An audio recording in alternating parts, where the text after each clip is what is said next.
Hi friends, ఈ వీడియోలో మనం గంభీర్ని బీసీసీఐ న్యూ హెడ్ కోచ్గా ఇండియాకు నియమించింది. మరి గంభీర్కి సంబంధించి తన ఆలోచన విధానం, గేమ్ ప్లాన్, స్ట్రాటజీస్ ఇంకెన్నో విషయాలు తెలుసుకుందాం. Welcome to my channel triples from India. మన ఛానల్లో క్రికెట్కి సంబంధించి information like biographies, reviews and ఇంకెన్నో విషయాలు తెలుసుకుందాం. సో మన ఛానల్ని లైక్ చేయండి, షేర్ చేయండి, మరియు సబ్స్క్రైబ్ చేయండి. అండ్ మనం వీడియోలోకి వెళ్ళిపోదాం. న్యూ కోచ్గా నియమితులైన గంభీర్ ఇంతకుముందు 2007, 2011 వరల్డ్ కప్స్లో ఫైనల్లో అద్భుతమైన ఇన్నింగ్స్ ఆడారు.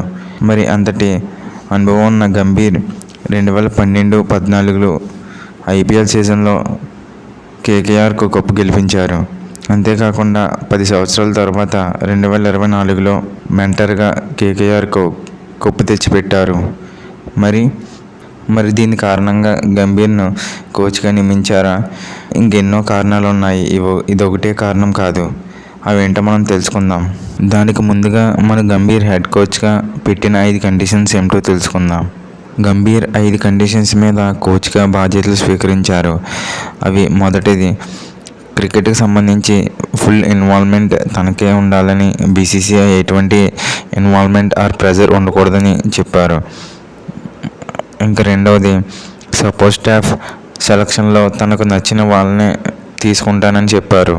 అండ్ అందులో భాగంగా బ్యాటింగ్ కోచ్గా అభిషేక్ నాయర్, బౌలింగ్ కోచ్గా మార్నీ మార్కెల్ అని పేర్లు వినిపిస్తున్నాయి. బట్ అది ఎంతవరకు నిజమో మనకి తెలీదు.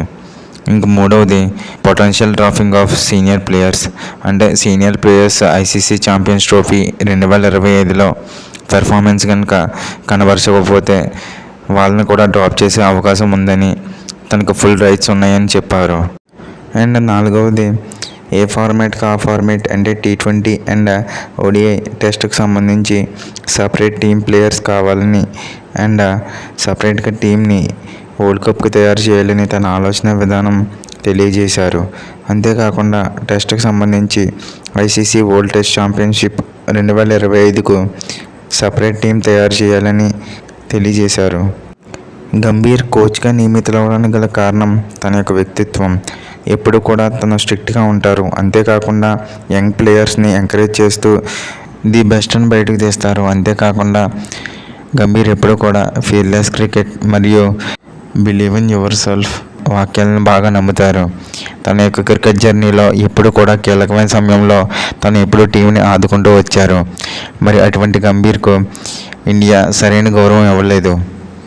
ఎప్పుడు కూడా గంభీర్కి కోహ్లీకి గొడవ అంటూ గంభీర్ ఎక్కడికి వచ్చినా కూడా కోహ్లీ అంటూ నినాదం చేసేవారు. అయినా కూడా గంభీర్ ఎప్పుడు కూడా వాళ్ళకి సమాధానం ఇవ్వలేదు. గంభీర్ తన యొక్క ప్లేయర్ ఆఫ్ ది మ్యాచ్ అవార్డును Kohli initial phase of his కెరియర్లో యంగ్ ప్లేయర్గా ఉన్నప్పుడు తనకు ఆ అవార్డుని ఇచ్చారు. మరి అంత మంచి మనసున్న గంభీర్ యొక్క ఆలోచన విధానం మనం తెలుసుకోవాలి. తన యొక్క ఆలోచన విధానానికి మనం హ్యాట్స్ ఆఫ్ చెప్పాలి. ఎందుకంటే గంభీర్ బ్యాటింగ్ కోచ్గా అభిషేక్ నాయర్ను కావాలన్నారు. దానికి గల కారణం ఎన్నో యంగ్ ప్లేయర్స్ని కేకేఆర్కు అందించారు అభిషేక్ నాయర్. అంతేకాకుండా దినేష్ కార్తిక్ వంటి దిగ్గజ బ్యాట్స్మెన్ని తన యొక్క కెరియర్ అయిపోయింది అనే సమయంలో మళ్ళీ ఐపీఎల్లో ఆర్సీబీ తరపున ఉత్తమ ప్రదర్శన కనబరిచి ఇండియా వరల్డ్ కప్ టీంకు సెలెక్ట్ అయ్యేలా చేసింది పెర్ఫార్మెన్స్. దానికి గల కారణం అభిషేక్ నాయర్. మనం బౌలింగ్ కోచ్ని గమనించినట్లయితే మార్నీ మార్కెల్ తన యొక్క సౌత్ ఆఫ్రికా ఫాస్ట్ బౌలర్. అటువంటి తను రిటైర్మెంట్ తర్వాత ఆస్ట్రేలియాలో సెటిల్ అయ్యారు. ఒకవేళ బౌలింగ్ కోచ్ మార్నీ మార్కెల్ అయితే తను ఆస్ట్రేలియాలో సెటిల్ అయిన కారణంగా ఆస్ట్రేలియన్ ప్లేయర్స్ యొక్క టాక్టిక్స్ మరియు స్ట్రాటజీస్ ఇంకా మొదలగు విషయాలు మనకు తెలుస్తాయి. అండ్ ఐసీసీ ఈవెంట్స్లో అత్యుత్తమ ప్రదర్శన కనబరిచే ఆస్ట్రేలియన్ టీం యొక్క బలహీనతలు తెలుస్తాయి. మరి జహీర్ ఖాన్ కూడా బౌలింగ్ కోచ్గా నియమితులయ్యే అవకాశం ఉంది అన్నట్టు వార్తలు వస్తున్నాయి. మరి ఇది ఎంతవరకు నిజమో మనకి తెలియదు. అండ్ మనం ఒక ఇంటర్వ్యూలో గమనించినట్లయితే మన ఇండియన్ ప్లేయర్స్ ఫారెన్ కోచెస్తో కమ్యూనికేట్ చేయడం అండ్ వాళ్ళ టిప్స్ అండ్ సజెషన్స్ అర్థం చేసుకోవడం కష్టం అంటూ ఫారెన్ కోచ్లు ఇండియాకు అంత మంచిది కాదంటూ ప్రస్తావించారు. మరి ఆ విధంగా గమనించినట్లయితే మనం బౌలింగ్ కోచ్గా మార్నీ మార్కెల్ నియమితులయ్యే అవకాశం చాలా తక్కువ ఉంది. అండ్ గంభీర్ మరో స్టేట్మెంట్ కూడా చెప్పారు. 2024 వరల్డ్ కప్ గెలిచిన తర్వాత ఇది winning team but the best team కాదు అని కూడా చెప్పారు. మరి కోచ్గా నియమితులైన గంభీర్ మన ఇండియన్ టీంని ఏ విధంగా ముందుకు తీసుకెళ్తారో మనం చూడాలి. అయితే మనం ఒక విషయం మాత్రం ఖచ్చితంగా చెప్పవచ్చు. గంభీర్ కోచ్గా ఉన్నంతకాలం మన ఇండియాకి ఖచ్చితంగా ఎంటర్టైన్మెంట్ ఖచ్చితంగా ఉంటుంది.